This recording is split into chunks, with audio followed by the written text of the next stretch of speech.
La place, en fait, moi je dirais elle est double. D'abord, il y a toujours j'en reviens au statut de l'information. Aujourd'hui, un journaliste, quel qu'il soit, parce que je ne me mets pas l'étiquette photojournaliste, je fais partie d'une communauté, elle est là enfin, nous sommes là pour déjà toujours témoigner sur le terrain. Nous sommes là pour apporter l'information, une information qui est vérifiée, crédible, qui est là pour informer.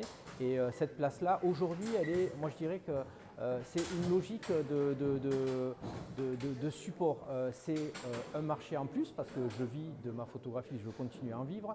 La deuxième, c'est des supports en plus, c'est des formats en plus, des formats qui regroupent de l'image fixe qui s'animent aussi. Je pense à la pomme, à la vidéographie, au web documentaire, aux plateformes documentaires, on appelle ça comme on veut. Et c'est un point de vue de cœur de métier, de grands témoins de l'information. Et c'est une posture qui amène le photojournaliste à être plus créatif. On est dans une passerelle entre l'information et de la création dans sa manière de représenter l'information visuelle. Et là-dedans, on a tout à y gagner. C'est des gros enjeux pour nous. Sur le web, on peut amener à une agrégation la fédération d'une communauté. Cette communauté, elle peut aussi participer à la production de ma production à travers une levée de fonds. Il y a des sites qui existent, il y a Enphasis, KissKissBankBank, Kickstartup. C'est une culture du mécénat qui est très très dominante aux États-Unis, qui arrive en France. Donc oui, effectivement, des plateformes, des médias sociaux, des réseaux sociaux vont me permettre de me donner plus de liberté éditoriale, mais aussi de production. Donc il faut à tout prix être présent sur des plateformes, mais il faut savoir qu'est-ce qu'on y dit et à qui on s'adresse. Après, il y a quelque chose dont j'aimerais vraiment revenir dessus, c'est la question de l'outil. Alors moi, quand j'ai un outil, il y a eu un grand débat quand les photographes sont passés de la chambre au 24-36, comme quoi c'était plus de la photographie, etc.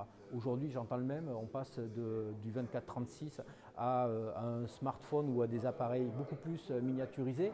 Bon, ok, est-ce que moi, ma pratique de photojournaliste, je la résume à l'outil?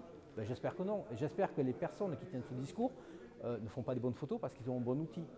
L'outil, il est là, c'est de la technique, point barre. Qu'est-ce qui va orienter, donner de la valeur éditoriale, de valoriser un travail? C'est le regard d'auteur qu'on va avoir dessus, c'est le point de vue qu'on va tenir. Dans 5 ans, le photojournalisme sur le web. Moi, je vois des grandes directions. Il y a des régies publicitaires qui existent. J'aimerais qu'il y ait des régies éditoriales qui existent, qui permettent une liberté de financer, une réelle autonomie financière de production, qui sont en capacité d'accaparer autant des communautés que des marques, que des entreprises, que sais-je encore. Donc, je verrais bien des gens qui travaillent en complicité, en articulation avec les photographes, qui vont chercher les moyens de bien produire.